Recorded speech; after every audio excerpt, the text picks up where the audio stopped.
मखसूस नशिस्तों पर supreme court का 12 जुलाई का फैसला वाज़ेह है। इलेक्शन कमीशन की तस्लीम शुदा पोजीशन है कि पीटीआई रजिस्टर्ड सियासी जमात है। अक्सरियती फैसला देने वाले 8 जजेस का वजाहती फैसला। इलेक्शन कमीशन को फैसले पर फौरी अमल दरामद की हिदायत भी कर दी।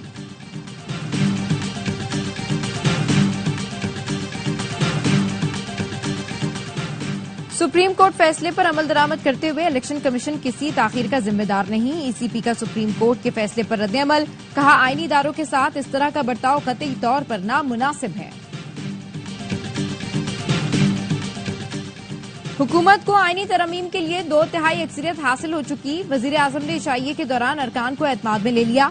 मुजव्विज़ा आईनी तरमीम की तफसीलात सामने आ गई। चीफ जस्टिस सुप्रीम कोर्ट के तकर्रुर के लिए पैनल मांगा जाए। आईनी और मुफाद आमा के मुकदमात के लिए अलग अलग अदालतों के कयाम की तरमीम मंजूर होगी। आर्टिकल 63 में तरमीम की जाएगी। फ्लोर क्रॉसिंग पर वोट शुमार होगा।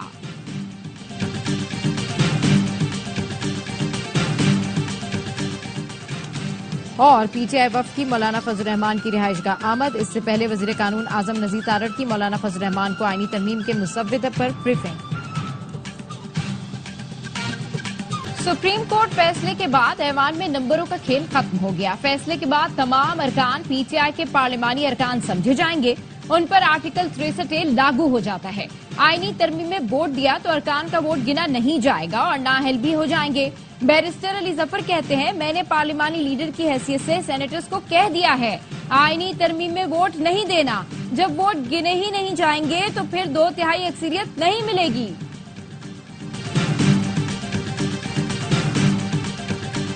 कल टुमारो इज द डे जी बिल्कुल। मैं ये मंडे को जाएगी बात नहीं, आई कैन सेफली से and I can confirm that tomorrow is the day. जो अभी तक की कैलकुलेशंस हैं 2/3 अक्सरियत कंफर्टेबली गवर्नमेंट के पास है। नंबर पूरे हैं, कल तरमीम पेश कर देंगे। पीर तक बात नहीं जाएगी। हुकूमती वोटों के अलावा हमारे पास मजीद 3 अरकान के वोट हैं। बैरिस्टर अकील की सवाल ये है में गुफ्तगू। कहा, आईनी तरामीम का मुसव्वदा कल पहले वफाकी काबीना में पेश किया जाएगा। आईनी तरमीम से मुताल्लिक इत्तेहादियों से गुफ्तगू की गई। मौलाना फजल रहमान की तजावीज़ पर गौर किया जा रहा है। बोले, अब भी इस बात पर कायम हूँ कि 41 अरकान आज़ाद हैं। कोई शख्स सर्टिफिकेट जमा कराने के बाद अदालत के जरिए उसे तब्दील नहीं करा सकता। इलेक्शन से मुताल्लिक तमाम मामलात इलेक्शन कमीशन का काम है। सुप्रीम कोर्ट अज खुद किसी को पार्टी सर्टिफिकेट नहीं बांट सकता।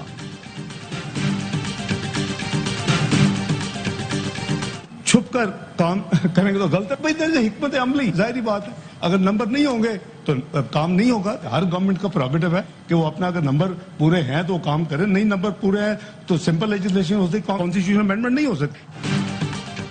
अक्सरियत होगी तो आईनी तरमीम का बिल लाएंगे। नंबर पूरे ना हुए तो आईनी तरमीम नहीं हो सकती। नायब वजीर आजम इसहाक डार का सेनेट में इजहार ख्याल। कहा, अपोजिशन लीडर ने पूछा, हुकूमत तरमीम को छुपा क्यों रही है? कुछ छुपाने की जरूरत नहीं, ये हिकमत अमली है। हर हुकूमत अपनी हिकमत अमली से काम करती है। जैसे तहरीक अदम एतमाद के दिन 20 मिनट में सैकड़ों बिल पास कराए गए थे। बोले, चेयरमैन सेनेट मुझसे क्यों पूछ रहे हैं नंबर पूरे हैं या नहीं?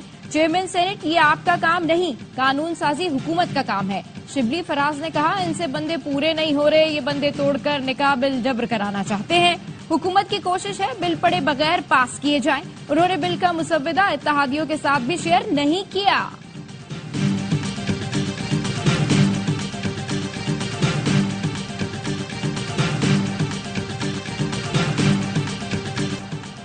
बानी पीटीआई से रियासत मुखालिफ पोस्ट की तहकीकात का पहला मरहला मुकम्मल कर लिया। एफआईए टीम ने बानी से पोस्ट से मुतालिक सवाल किए। बानी पीटीआई ने अपने बुकला की मौजूदगी में जवाब दिए। बोले, मेरी मीडिया से गुफ्तगू को एक्स अकाउंट पर पोस्ट किया जाता है। मेरा मकसद किसी एक इदारे या शख्सियत से मुतालिक बात करना नहीं था, मकसद अशराफिया के बारे में बात करना था। बानी पीटीआई से तफ्तीश मुकम्मल होने पर एफआईए मुकदमात दर्ज करेगी। एफआईए टीम कल रात भी बानी से तफ्तीश के लिए अडियाला जेल आई थी। बानी ने वकला की गैर मौजूदगी में मिलने से इनकार कर दिया था।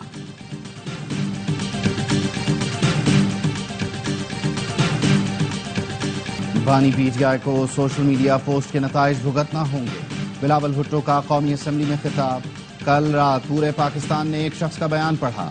कैदी नंबर 804 ने अपनी सियासत चमकाने और रिलीफ के लिए इदारों पर हमला किया। चीफ जस्टिस पर इल्जाम लगाकर तौहीन अदालत की। आर्मी चीफ पर सियासत में मुलव्वस होने का इल्जाम लगाया गया। पीटीआई वजाहत करे ये बयान बानी का है या नहीं। अगर नहीं तो क्या अकाउंट अली अमीन और शेर अफजल चला रहे हैं? ये जो फॉर्म 47 का रोना रोते हैं, अब जो तहकीकात चल रही हैं, ऐसे बहुत से सबूत सामने आएंगे कि ये अवाम को मुंह दिखाने के काबिल नहीं रहेंगे। अवाम ने साबित कर दिया वो कैदी नंबर 804 के साथ नहीं खड़े। सारे ज़िमनी इंतखाबात में इन्हें शिकस्त हुई।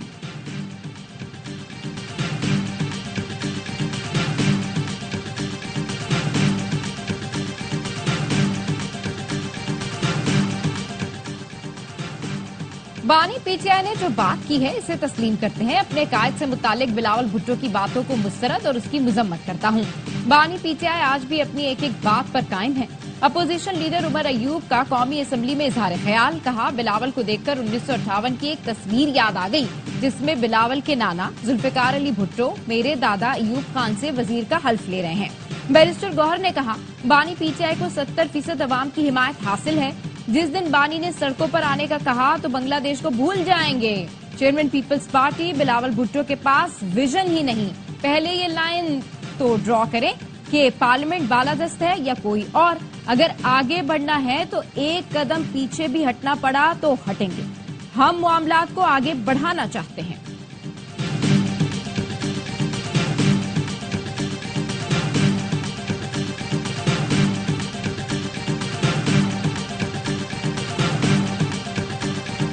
आपके दादा अमरीयत लाए, बिलावल के नाना ने मुल्क को मुत्तफ़िक़ा आईन दिया। उमर अयूब के दादा ने मुल्क में जमहूरियत का कत्ल किया। बिलावल के नाना की वजह से आज जमहूरियत मौजूद है और आप पार्लियामेंट में हैं।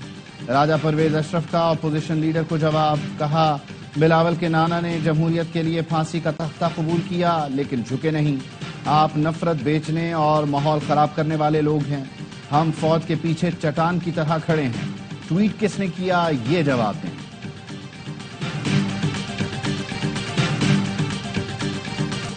हमसे बात नहीं करते, कहते हैं एस्टेब्लिशमेंट से करेंगे। इनका सियासी किबला GHQ है, ये ऐवान नहीं। ट्वीट में जो बातें की हैं, अगर इनकी ये जहनियत है तो एस्टेब्लिशमेंट से क्यों बात करना चाहते हैं? वजीर दिफा ख्वाजा आसिफ कहते हैं बानी पीटीआई खैबर पख्तूनख्वा में जो बीज बोने की कोशिश कर रहे हैं उसके नताइज खौफनाक होंगे।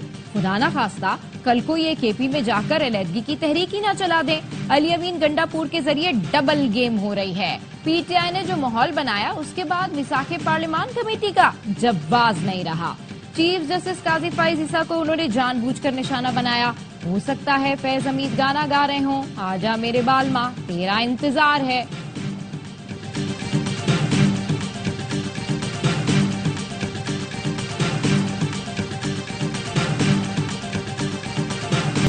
आठ से 10 अफराद तैयार हो चुके जो पानी पीटीआई के खिलाफ गवाही देंगे।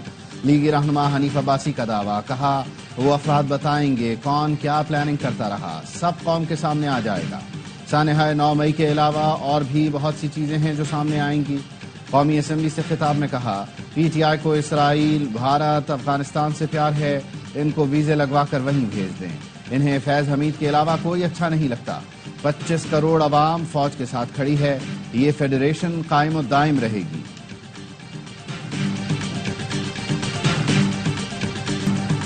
कोई मखसूस बिल पास नहीं हो रहा। बिल में इस्लाहात की बात की गई है। हमारे नंबर्स पूरे होंगे तो ही बिल पास करेंगे।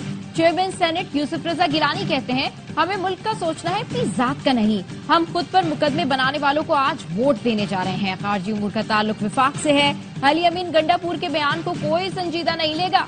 गवर्नर राज के हक में नहीं, फैसले वक्त के तकाजों के मुताबिक होंगे।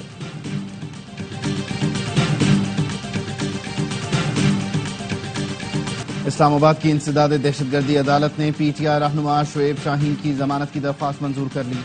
1 लाख रुपए के मशल्कों के एवज रिहा कर दिया गया। जज ताहिर अब्बास ने पीटीआई MNAs की दरख्वास्त पर समाअत से माजरत कर ली। कहा शेख वकास अकरम, अहमद चट्ठा, अहमद अली और दीगर का घर वैसे ही सब जेल करार दिया जा चुका। इनकी दरख्वास्त पर पीर को जज अबुल हसनान जुल्करनैन समाअत करेंगे। हुकूमत का डॉक्टर आफिया की हमदर्दाना बुनियादों पर रिहाई के लिए अमरीका में दरखास्त दायर करने का फैसला। इस्लामाबाद हाई कोर्ट ने डॉक्टर फौजिया सिद्दीकी की दरखास्त पर गुज़िश्ता समाअत का तहरीरी हुक्मनामा जारी कर दिया। हुक्मनामे में कहा गया है कि अटॉर्नी जनरल के मुताबिक हुकूमत अलग से डॉक्टर आफिया सिद्दीकी के लिए रहम की अपील दायर करेगी और अक़वाम मुत्तहिदा इजलास के मौके पर भी अमरीकी हुकूमत से बात की जाएगी। अमेरिका से कैदियों के तबादले के मुआहदे पर भरपूर काम हो रहा है। कैदियों के तबादले के मुआहदे से मुतालिक 3 हफ्तों का वक्त दरकार है। डॉक्टर आफिया सिद्दीकी की रिहाई के लिए दायर दरखास्त पर जस्टिस सरदार इजाज इसाक खान ने समाअत की। कोयटा में बोस्तान रोड पर पुलिस मोबाइल के करीब धमाका, 2 एहलकार शहीद हो गए। शहीद पुलिस एहलकारों की नमाज जनाजा अदा। एडिशनल सेक्रेटरी दाखिला, IG बलूचिस्तान, DIG कोयटा और दीगर ने शिरकत की। वजीर आजम शहबाज शरीफ की पुलिस वैन पर दहशतगर्द हमले की मजम्मत, कहा वाकये के जिम्मेदार दहशतगर्दों को जल्द करार वाकई सजा दी जाए। दहशतगर्दी के खिलाफ पूरी कौम सिक्योरिटी फोर्सेस के साथ खड़ी है। दहशतगर्दी के मुकम्मल खात्मे तक ये जंग जारी रहेगी। वफाकी वजीर दाखिला मोहसिन नकवी का शहीद एहलकारों को खिराज अकीदत, बोले बलूचिस्तान पुलिस ने दहशतगर्दी के खिलाफ लाजवाल कुर्बानियां दी। दहशतगर्दी से निपटने के लिए कौम के गैर मुतज़लज़ल अज़्म को शिकस्त नहीं दी जा सकती। हरनाई में कोयले की कान में जहरीली गैस भरने से 5 मजदूर जाँ बहक हो गए। लाशें निकाल ली गईं। लेवीज कंट्रोल रूम के मुताबिक रेस्क्यू ऑपरेशन में एक कारकुन को जिंदा निकाला गया। मर्दान के इलाके रुस्तम में घर पर आसमानी बिजली गिरने से 5 अफराद झुलसकर जाँ बहक। 4 सदा के इलाके तिरंगजई में घर की छत मुनहदिम, 5 अफराद जान से गए। जोब के इलाके दानासर में जायरीन की बस खाई में गिर गई, 5 अफराद जाँ बहक, 23 जख्मी।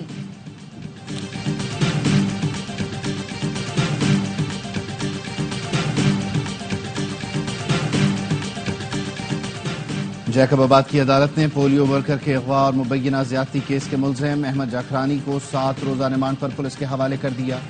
अदालत का पुलिस को मुलजिम का DNA टेस्ट कराने का हुक्म। खातून पोलियो वर्कर ने अदालत में बयान दिया था कि मुझसे ज्यादती हुई, लेकिन पुलिस ने बयान तब्दील करवाया।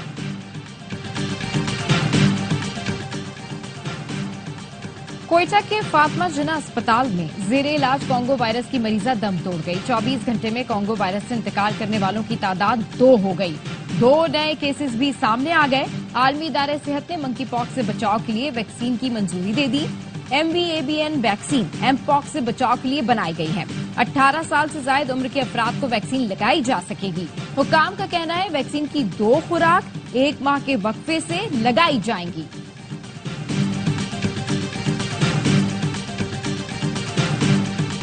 बिजली से चलने वाली गाड़ियों के फरोग के लिए हुकूमत तरजीही इकदाम कर रही है। इलेक्ट्रिक व्हीकल से ईंधन की बचत और माहौल में बेहतरी पैदा होगी। वजीर आजम शहबाज शरीफ की ई-व्हीकल पॉलिसी जल्द मुकम्मल करने की हिदायत, कहा सूबों, वफाकी इकाइयों और स्टेक होल्डर से मुशावरत की जाए। लैपटॉप स्कीम की तर्ज पर अच्छी कारकर्दगी वाले तलबा में मोटर बाइक्स तकसीम करेंगे। कौमी खजाने की बचत के लिए तमाम वफाकी इदारे इलेक्ट्रिक बाइक्स खरीदें। CDA को बिजली पर चलने वाली पब्लिक ट्रांसपोर्ट पर प्लान तरतीब देने की हिदायत।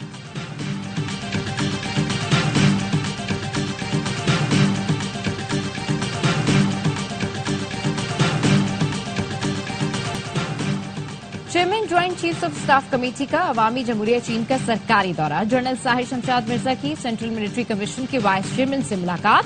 चीन के चीफ ऑफ जनरल से भी मुलाकात हुई। 11वीं बीजिंग जियान शॉन फोरम में इलाकाई अमन इस्तेहकाम के लिए पाकिस्तान के किरदार पर गुफ्तगू। मुलाकात में मुताबिक शोबों में पाकिस्तान और चीन के तारीखी ताल्लुकात को सराहा गया। 2 तरफा स्ट्रेटेजिक ताउन पर मबनी शराकतदारी और दिफाई ताउन में पेशरफ्त का एतराफ।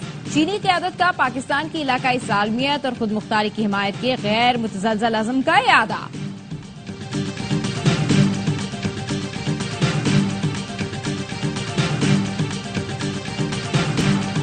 इसराइली फोर्सेस के मगरबी किनारे और गजा पर वहशियाना हमले जारी। सहूनी फौज की अल्तफा में रिहायशी इमारत पर बमबारी से 4 बच्चों और 3 खवातीन समेत 11 अफराद शहीद, मुतादिद जख्मी हो गए। बेतहनून में 2 फलस्तीनी लुकमा अजल बने। गजा के शुमाल मगरबी इलाके में स्कूल के करीब फिजाई हमले में 5 फलस्तीनी शहीद, कई जख्मी हो गए। फलस्तीनी शोधा की मजमूई तादाद 41,182 हो चुकी, 95,300 के करीब जख्मी हैं। बरतानवी वज़ीर आज़म केयर स्टारमर की व्हाइट हाउस में अमरीकी सदर बाइडन से मुलाकात। दोनों ने जंगबंदी मुआहदे, गजा में इमदाद की फरहमी और यरगमालियों की रिहाई पर तबादला ख्याल किया।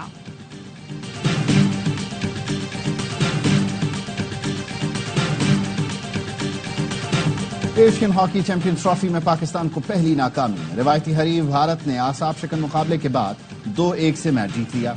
अहमद नदीम ने पहले क्वार्टर में गोल करके कौमी टीम को बरतरी दिलाई। भारतीय कप्तान हरमनप्रीत ने 2 गोल स्कोर करके मुकाबला फैसला कुन बना दिया। तीसरे और चौथे क्वार्टर में कोई भी टीम गेंद जाल में ना पहुंचा सकी। दोनों टीमें पहले ही सेमीफाइनल के लिए क्वालिफाई कर चुकी हैं। पाकिस्तान का मुकाबला चीन से होगा।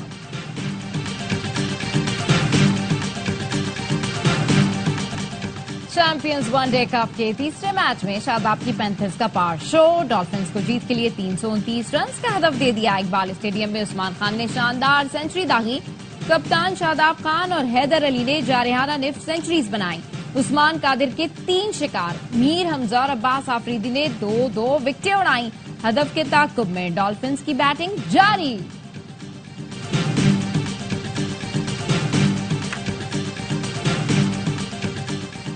मंगोलिया में स्नूकर वर्ल्ड कप का आगाज। इफ्तिताही रोज पाकिस्तानी खिलाड़ियों असद इकबाल और उवैस मुनीर ने अपने मुकाबले जीत लिए। असद ने पहले मैच में मेजबान मुल्क और दूसरे में जापान के खिलाड़ी को शिकस्त दी। उवैस ने पहला मुकाबला मंगोलिया और दूसरा ओमान के हरीफ के खिलाफ अपने नाम किया। दोनों खिलाड़ियों ने बगैर फ्रेम ड्रॉप किए कामयाबियां समेटी। सियासत में आने का कोई इरादा नहीं, मेरी सियासत सिर्फ जेवलिन है। गोल्ड मेडलिस्ट अरशद नदीम का सहाफी के सवाल पर दिलचस्प जवाब। कहा, हदफ है वर्ल्ड रिकॉर्ड तोड़ूं। दबाव जरूर होता है लेकिन अल्लाह मेहनत का सिला देता है। पाकिस्तान में टैलेंट की कमी नहीं, खेलों के लिए मिलकर काम करने की जरूरत है। elected president of WMO, तो WMO कुछ दिखा नहीं। We need change, मतलब we need change, of course हमें बुजुर्ग चाहिए। आज भी मैं बगैर अपने वालिद साहब को बताए हुए कोई काम नहीं करता। 3 साल से जब मैं आया हूँ तो मैंने एक चीज बड़ा क्लियर कर दिया है कि हम इनके कंपटीशन में नहीं है, हम इनको सुपरसीड नहीं करते। We consider ourselves the mother body of all the jamaats around the world. WMO global youth wing Pakistan chapter का the first blast session. ARY network के सदर और CEO सलमान इकबाल ने माजी की यादों से पर्दा उठाया। यूथ के मेंटोर ने कहा, मीडिया इंडस्ट्री को संभाला तरने वाला साबित नहीं होता। मुल्क की हालात पर भी गुफ्तगू। सलमान इकबाल ने कहा, कब तक IMF से पैसे मांगते रहेंगे, अब सोच बदलने का वक्त आ गया है। दी फर्स्ट ब्लास्ट के अख्ताम पर मेहमान खुसूसी ने इंतजामिया के अहम अरकान को अवार्ड भी दिए।